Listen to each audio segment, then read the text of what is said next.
Hey, welcome to episode 3 of the formation of sales and lease contracts. I'd like to draw our attention to the next statute in the series, which is UCC 2-104, and it sets out 3 ways in which one may be determined to be a merchant. All right. Why is that important? The UCC Article 2 governs sales of goods, right? Sales of goods.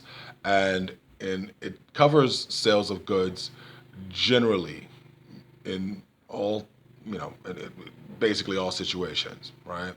In certain instances, it applies special standards to those who are engaged in business. And it identifies these people as merchants, right? And so 2-104 sets out 3 ways in which one can be determined to be a merchant.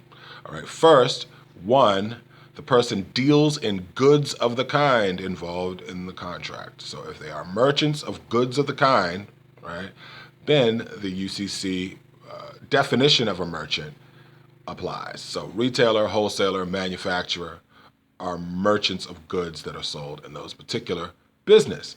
But if one is a merchant for one purpose, like I make shoes, doesn't necessarily mean I'm a merchant for any other purchase, like the sale of my old personal computer on Craigslist, right? Not a merchant for that purpose. 2, if I hold myself out as having special knowledge and skill related to the goods involved in the transaction, right?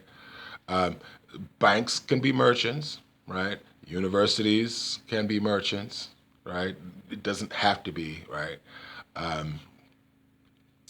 Simply that your primary business is selling goods of that kind, right? Third, if you employ a merchant in a transaction, such as a broker agent or some other intermediary to sell your goods for you, right?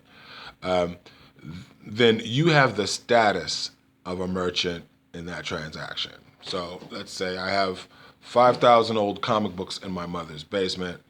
I broker them to a comic book store, right, that markets collectible comic books, right?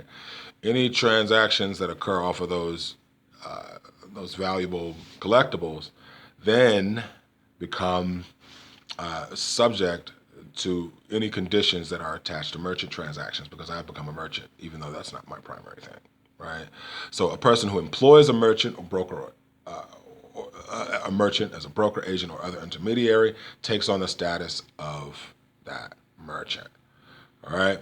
So this, I'll point out a few examples of places where this becomes relevant, and you'll see as the chapter unfolds where merchant status might impact the way that a contract dispute arises.